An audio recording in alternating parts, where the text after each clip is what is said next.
ఏం చేద్దామంటే ఒక చాపంట ఒక చిన్న కుంట లాంటిది ఉంటుంది కదా చెరువులాగా, ఆ చెరువు దాంట్లో ఒక చేప ఊరికి ఎగురుతా ఉందంట, పైకి ఎగురుతా ఉందంట.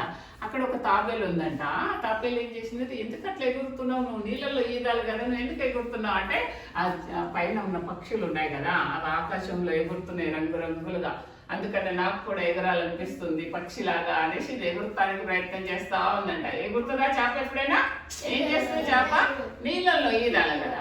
అప్పుడు తాబేలుకు మంచి తత్వబుద్ధి ఉందనమాట, చాలా తెలివి ఉందనమాట. అప్పుడు ఏం చెప్పిందంట, నువ్వు ఇంకొకరిలాగా చేయాలని చూడకు, నువ్వేమిటో నీలో ఉన్న టాలెంట్ ఏందో నిన్ను గుర్తించుకో, నీ లోపల ఉన్నదాన్ని తవ్వి బయటకు తీసుకో అని నువ్వు సముద్రం లోపల ఏముందో పోయి కనుక్కో, అక్కడ రత్నాలు అన్నీ ఉంటాయి, చాలా మంచి పెద్ద సముద్రం, చాలా మహా సముద్రం కదా, దాంట్లో ఎన్నో ఉంటాయి.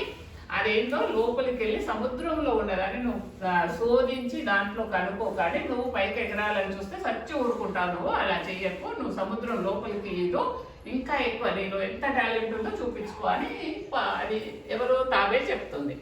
అప్పుడు ఏం చేస్తుంది చేప, అది మాట వినింది అనమాట, మంచి మంచి చేప అనమాట. అందుకని విని ఏం చేసింది, ఇంకా ఎగరడం ఆపేసి సముద్రంలో లోతుల్లోకి వెళ్ళింది. అక్కడ ఏమున్నాయి, రత్నాలు అన్నీ ఉన్నాయి, ఎంత కలర్ రాళ్ళు ఉన్నాయంట లోపల, చాలా మెరుస్తూ ఉన్నాయంట. అవన్నీ చూసినప్పటికీ చేపకు చాలా ఆనందమైంది. అంటే నేను పైకి అవి పైన ఉన్నాయి, అవి కలర్ఫుల్గా ఎగురుతున్నాయి ఆకాశంలో అనేసి అది అనుకుంది కదా. ఇప్పుడు అలా కాకుండా సముద్రం లోపలికి వెళితే లోపల కూడా నిధులు ఉన్నాయి కదా మంచి అన్ని, అది చూడగలిగింది. లోపలికి పోకుండా పైకి ఎగరాలంటే ఎగిరేదా, ఎగరలేకపోయేది. అందుకని ఏం చేయాలి, ఇప్పుడు మనం కూడా దాన్ని బట్టి మనకి ఏమర్థమైంది ఇప్పుడు ఆ స్టోరీలో, చేపలాగా ఎగరాలని చూడకూడదు, చేప ఈదాల కాబట్టి లోపలికి. అంటే ఇప్పుడు నీకు ఏ టాలెంట్ ఉంది, ఎవరిలో ఏ టాలెంట్ ఉంది, మీరు ఎవరికి ఏ టాలెంట్ ఉందో ఆ టాలెంట్ కోసం మీరు ఆలోచించి మిమ్మల్ని మీరు పరీక్షించుకొని, నీకు ఏ దాని మీద ఇంట్రెస్ట్ ఉంది, నీకు ఏది బాగా చేయగలుగుతావని మీరు తెలుసుకొని మీరు అదే చేయడానికి ప్రయత్నించండి.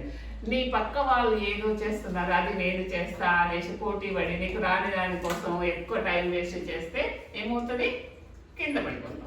అలా కాకుండా నీకేమొస్తుంది, నీకు మంచి హ్యాండ్ రైటింగ్ ఉందా, లేకుంటే డ్రాయింగ్ వచ్చా నీకు, లేకపోతే మంచి శ్లోకాలు చదవడం వచ్చా, లేకుంటే నీకు బాగా సైకిల్ తప్పడం వచ్చా, లేకపోతే ఈత కొట్టడం వచ్చా, ఎవరికి ఏదొచ్చు వాళ్ళు ఆ పని చేయాలి. నీకు ఏదొచ్చు బాగా, క్రికెట్, నీకు క్రికెట్ బాగా వచ్చు కదా, నువ్వు క్రికెట్. నీకేమొచ్చు, ఎడిటింగ్ అది చెయ్యి. నీకేమొచ్చు, డ్రాయింగ్ వచ్చు కదా, నువ్వు డ్రాయింగ్ చెయ్యి. లేకపోతే నేను పోయి క్రికెట్ ఆడతానే ఆడద్దు.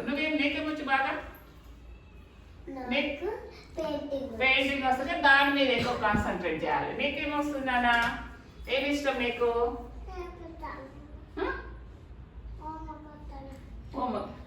ఓం చెప్తావా, వెరీ గుడ్. నీకేమొచ్చు నాన్న, సైక్లింగ్ నీకు ఇష్టం కదా, అది చెయ్యి. నీకు స్పోర్ట్స్ లో ఇష్టం, నీకు cycling, very good, class. Running race, okay, నీకు రన్నింగ్ రేస్ ఇష్టం కాబట్టి దాని మీద కాన్సన్ట్రేషన్ ఉండాలి. నీకు నాన్న గుర్తు రావట్లేదు, గుర్తు చేసుకో. నీకు ఏది వస్తే దాని మీద ఇంట్రెస్ట్ పెట్టాలి. అన్న క్రికెట్ వచ్చు కదా నేను కూడా క్రికెట్ ఆడతా అని అనకూడదు. నీకు డ్రాయింగ్ ఇష్టం కదా, డ్రాయింగ్ మీద కాన్సన్ట్రేట్ చేయాలి. చదవడం ఇష్టం, నువ్వు బాగా చదువుకోవాలి, నువ్వు బాగా రాస్తావు. ఓకే, అట్లా మనలో ఏ టాలెంట్ ఉందో ఆ టాలెంట్ ని మనం గుర్తించాలి. ఫస్ట్ మనం ఒక లక్ష్యం, ఒక గోల్ ఉండాలి. మనకి ఏముండాలి, గోల్ ఉండాలంటే నేను పెద్దగా అయిన తర్వాత ఏం అవ్వాలనేది గోల్ ముందే నిర్ణయించుకుంటే కదా నువ్వు దాన్ని సాధించడానికి చేస్తావు, అవునా లేదా? ఫస్ట్ గోల్ లేకపోతే మనము దానికోసం సాధించలేం. నేను పెద్దగా ఎదుగుతో పెద్ద కలెక్టర్ అవ్వాలో, పెద్ద డాక్టర్ అవ్వాలంటే దానికి దగ్గరగా దానిలాగా మనం ప్రిపేర్ అవుతామా లేదా? నీకు ఆర్మీ, అలా పెద్ద పెద్ద గోల్స్ ఉండాలి. మనకి ఏముండాలి, ఓకే, మనకి ఏముండాలి, గోల్స్ ఉండాలి. గోల్ ఉన్నప్పుడు ఏం చేయాలి,